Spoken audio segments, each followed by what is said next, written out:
Bienvenue à toutes et à tous, bienvenue sur le plateau de Voyage au bout de la nuit, bienvenue sur D8. Je suis ravie d'être avec vous ce soir encore pour un moment de lecture, un moment pour les amoureux de la littérature, pour ceux qui aiment se bercer, s'endormir avec des mots.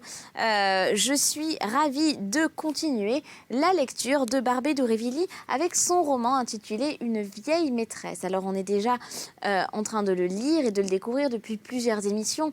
Je vous invite fortement à aller revoir le début des lectures sur les replays, sur le site internet de la chaîne, pour avoir une meilleure idée et une vision générale du roman. Sinon, je vais vous faire un tout petit résumé, évidemment, ne vous inquiétez pas.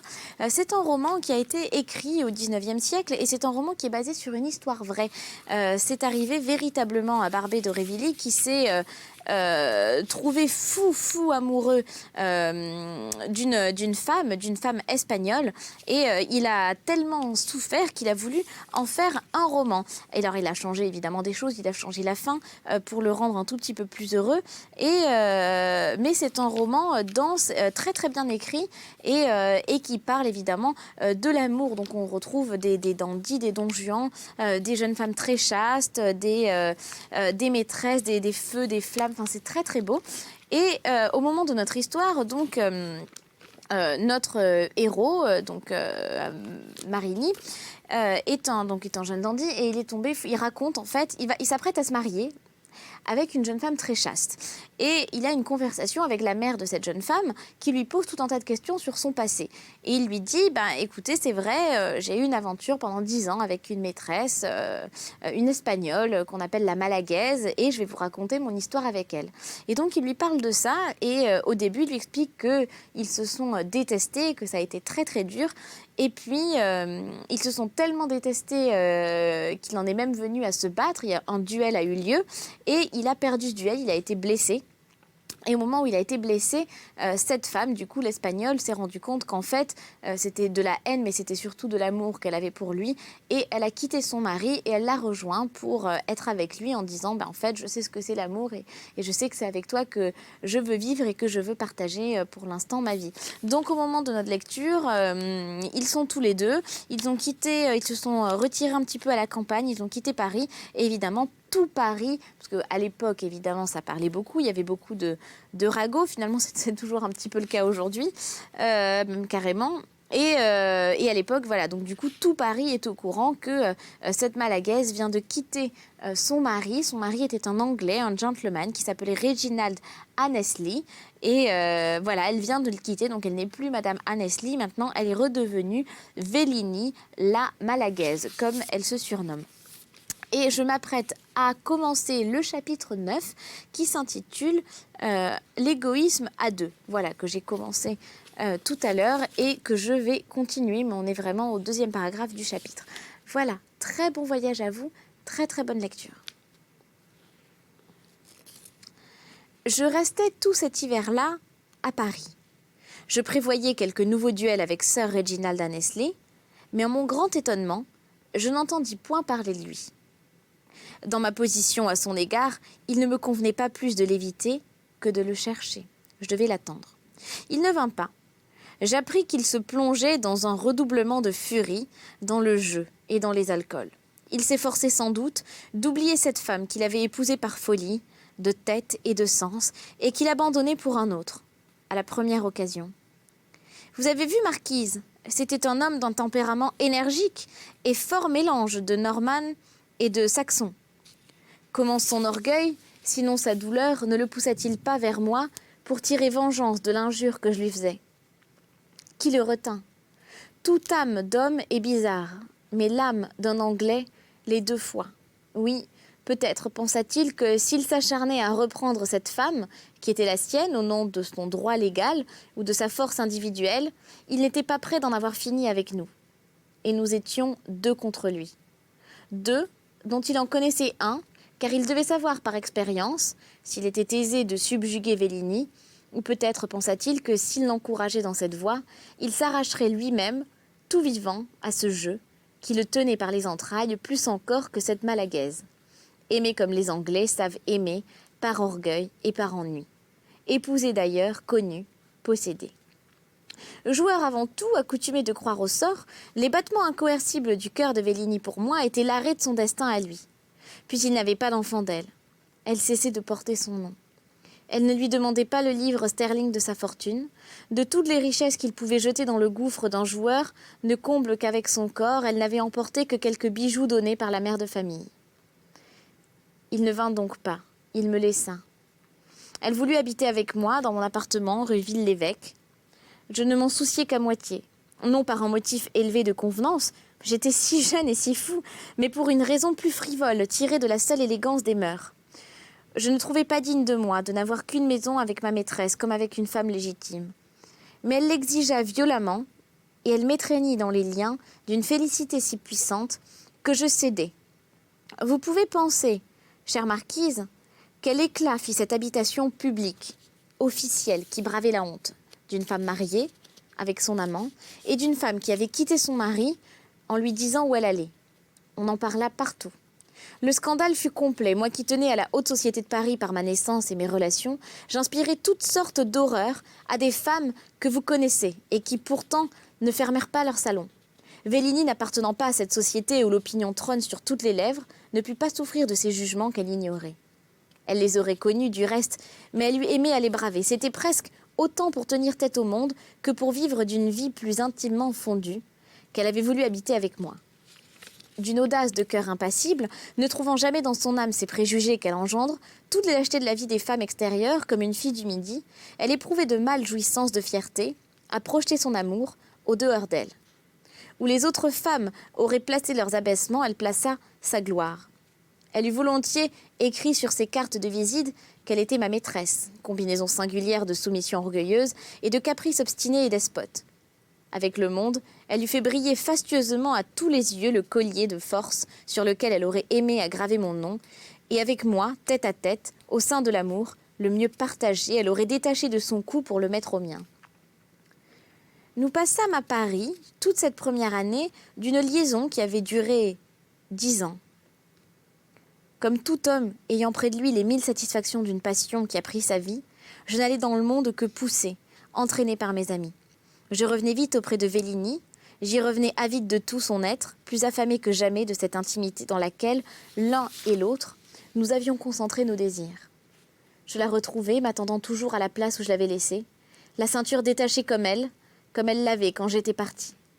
Les cheveux dénoués, plongés dans la torpeur de cette paresse sous laquelle couve l'électricité des natures sensuelles.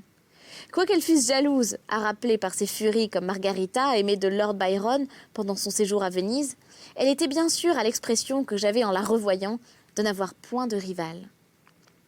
Qu'étaient alors pour moi les femmes que j'avais le plus admirées, celles qui parmi les patriciennes du faubourg Saint-Germain réunissaient à la beauté la plus imposante la grâce suprême des manières et l'aiguillon scintillant de l'esprit. Folie des passions, ensorcellement des choses nouvelles. Allez, marquise, je leur préférais mon indolente malagaise, dont la vie, comme celle des lionnes du désert, s'écoulait entre les engourdissements du sommeil et les voluptueuses fureurs de l'amour, entre la sieste accablée et le réveil animé sur mon cœur.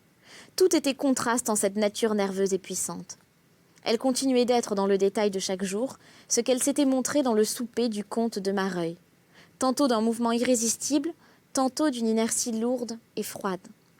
Inconstante comme la mer, aussi vite soulevée, du moins elle n'était pas perfide.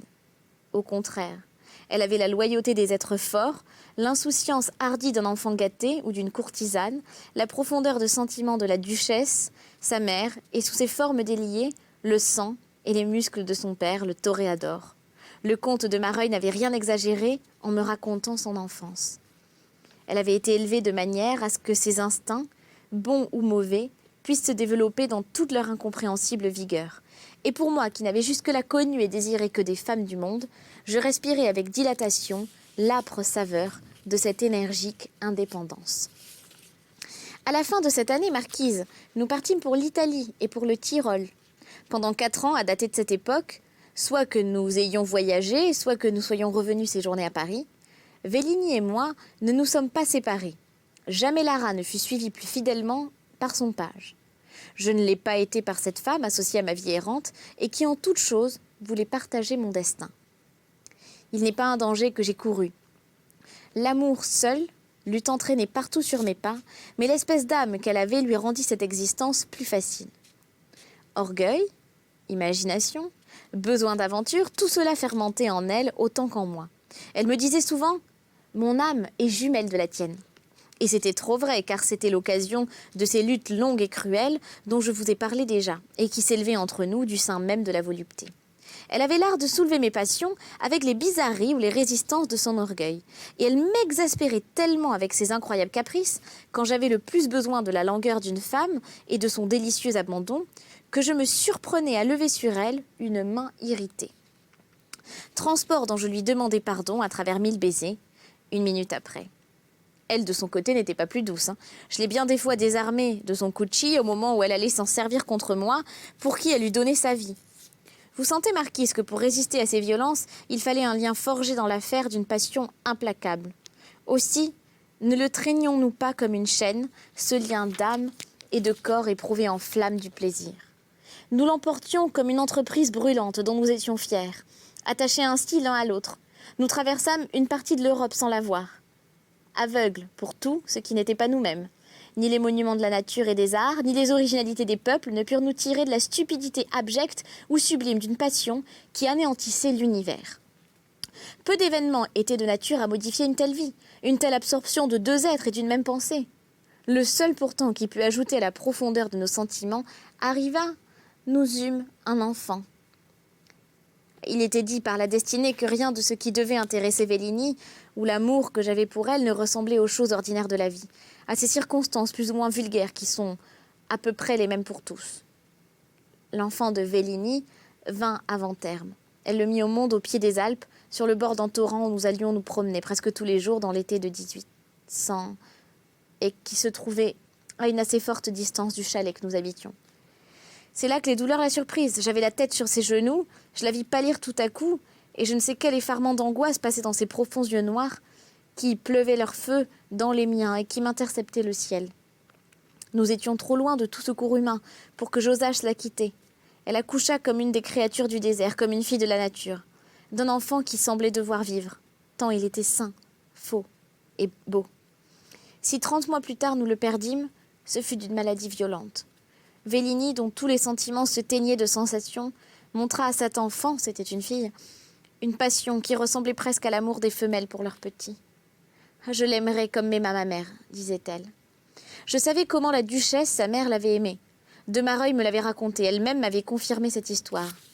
Elle me ressuscita, donc ces éperdument d'amour maternel qui étaient tombés convulsivement sur son berceau et qui avaient embrassé son enfance libre et adorée. Elle, pourtant, comme la duchesse sa mère, n'avait point à prendre ce change sublime et cruel d'un amour contre un autre amour, à reporter à un être mort tous les sentiments de son cœur sur un enfant qui le rappelle. J'étais vivant, j'étais près d'elle, je l'aimais avec un délire plus fort que tous les orages qui passaient parfois entre nous. Mais pour une âme comme la sienne, la passion maternelle ne se serait dégradée si elle avait pu tomber jusqu'à n'être qu'un dédommagement de l'amour. Non. Son sentiment pour sa fille ne relevait que de lui-même, comme celui qu'elle avait pour moi, car elle n'était pas de ces femmes chez qui la mère tue ou diminue tout quand elles sont mères. Elle avait le cœur assez grand pour deux. Ma chère marquise, les 30 mois de l'existence de notre enfant passèrent avec la rapidité d'un beau rêve, mêlés sans interrompre à cette âpre réalité de l'amour qui nous étreignait. Au berceau de sa fille, comme partout, Vélini était toujours, comme elle l'avait dit, la maîtresse de Rino de Marigny, que de fois entrecroisement nos baisers au-dessus de notre fillette. Il y avait dans cette brune fille de Malaga, dernière palpitation peut-être de ce sang mauresque qui, en coulant, pendant des siècles, sur tous les bûchers de l'Espagne, les avait mieux allumés que les torches des bourreaux. Les folies qu'elle faisait avec sa fille avaient je ne sais quelle ressemblance avec d'autres folies que je connaissais. C'étaient des cris, des frénésies, presque des lèchements de bêtes fauves. Elle suçait ses grands yeux qui la regardaient sans rien comprendre à toutes ces furies maternelles. Elle mordait amoureusement toute cette jeune et délicate chair où filtraient les premières fraîcheurs de la vie. Spectacle agitant pour mon âme, le père était moins fort que l'amant jaloux. « Qu'as-tu, Rino » me disait-elle en relevant une tête ivre du visage de sa fille qu'elle emportait dans ses bras. « Ah » reprenait-elle, lisant dans mes pensées. « N'es-tu pas mon enfant aussi » Et se jetant là à sa fille, au risque de la briser, elle s'élançait à moi, m'entourait de ses bras fragiles comme s'ils eussent été faits de fer, me soulevait et me portait en riant jusqu'à l'extrémité de la chambre. Alors elle a porté et roulé sa tête sous la mienne. Ah oui, c'était là des démences. Mais n'avez-vous pas voulu les savoir, marquise? C'étaient des démences dont une grande douleur ne put pas même nous guérir. Nous perdîmes notre enfant, nous étions à Trieste. Elle expira 5 jours et 5 nuits de souffrance aiguë. Le désespoir de Vélini fut d'abord muet et terrible. Le désespoir de cette femme qui criait de bonheur quand elle était heureuse, ce silence dans lequel elle resta plongée avec quelque chose de plus tragique que les pleurs et les sanglots. Je craignis un instant pour sa raison. Elle ne voulait pas abandonner le cadavre de son enfant. La bouche entr'ouverte, hérissée, rigide, vous l'auriez prise pour une statue de l'horreur. Ce ne fut que quand un voile bleuâtre plus épais et plus affreux que celui de la mort fut descendu sur le front pur de la pauvre petite trépassée, qu'elle comprit la nécessité de s'en séparer. Seulement, l'idée que l'être à qui elle s'était unie par tant de caresses allait être la proie d'une hideuse destruction renversa cette âme primitive, cette imagination qui donnait à toute une vie cette forme tangible qui aurait vu sa vie. Il y a quelque part de l'autre côté de Trieste, sur les bords de l'Adriatique, une plage déserte, indifférente à ceux qui passent, mais qui me sera éternellement sacrée. C'est là que nous brûlâmes notre enfant, cet enfant né de l'amour, élevé par l'amour, et mort dans l'amour de ceux qui lui avaient donné la vie. J'avais avec de l'argent et d'instantes prières obtenu toutes les permissions de qui aurait pu s'opposer à une cérémonie si nouvelle.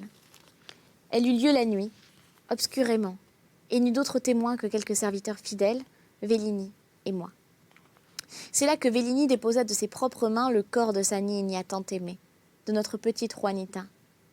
Elle l'avait apporté dans sa voiture, la tenant sur elle comme si elle vivait. Elle l'avait revêtue dans de ces costumes imaginés par elle et qui seillaient le plus à la beauté de cet enfant, déjà fier et sombre.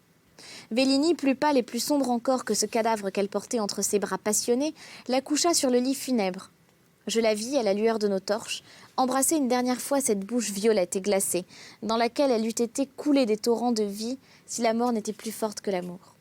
Puis prenant un flambeau des mains de nos domestiques, allumer stoïquement le bûcher, marquise, je n'oublierai jamais ce moment suprême. La nuit était froide et noire. La mer, aussi froide que la nuit, avait un sourd et triste murmure en nous renvoyant les feux du bûcher dans le miroir uni de ses flots. Je la repêchai dans le baiser qui l'eût dévorée, et je la rapportai plus tard, les yeux brûlés, à moitié morte. « Brave et courageuse créature !» fit la marquise émue, ne pouvant s'empêcher d'interrompre Marigny, tant son émotion était sincère. Dans mes bras, elle s'était toujours animée, elle s'y ranima encore une fois. Mais en vain je voulus la tirer de ce cruel spectacle. En vain essayai-je de la déposer dans la voiture qui attendait. Elle s'obstina à rester là jusqu'au matin. Le jour la vit, sur les débris éteints et fumants du bûcher, ramasser pieusement les cendres qui naguère avaient été sa fille.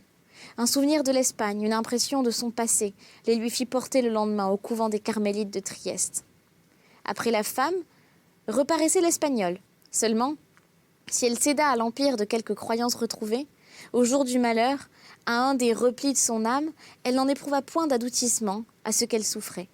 Elle demeura bien longtemps dans une douleur cruelle et farouche. Quand elle fut épuisée de hurlements et de sanglots, elle tomba dans une stupeur morne. Moi qui l'aimais d'un amour attisé par elle, j'avoue que l'égoïsme de ma passion s'épouvanta de la profondeur de sa peine. Je tremblais qu'elle ne tuât l'amour dont j'étais altérée encore. Marquise, j'avais tort de trembler. Cet amour résista autant que le mien.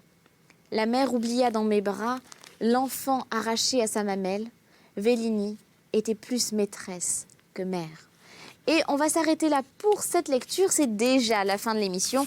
Mais pas de panique, on va continuer la lecture de ce roman. Il me reste encore une émission avec vous pour aller un tout petit peu plus loin. Je vous retrouve donc tout à l'heure pour Une vieille maîtresse, un roman de Barbé d'Aurevilly. Merci d'avoir été fidèle à D8, merci.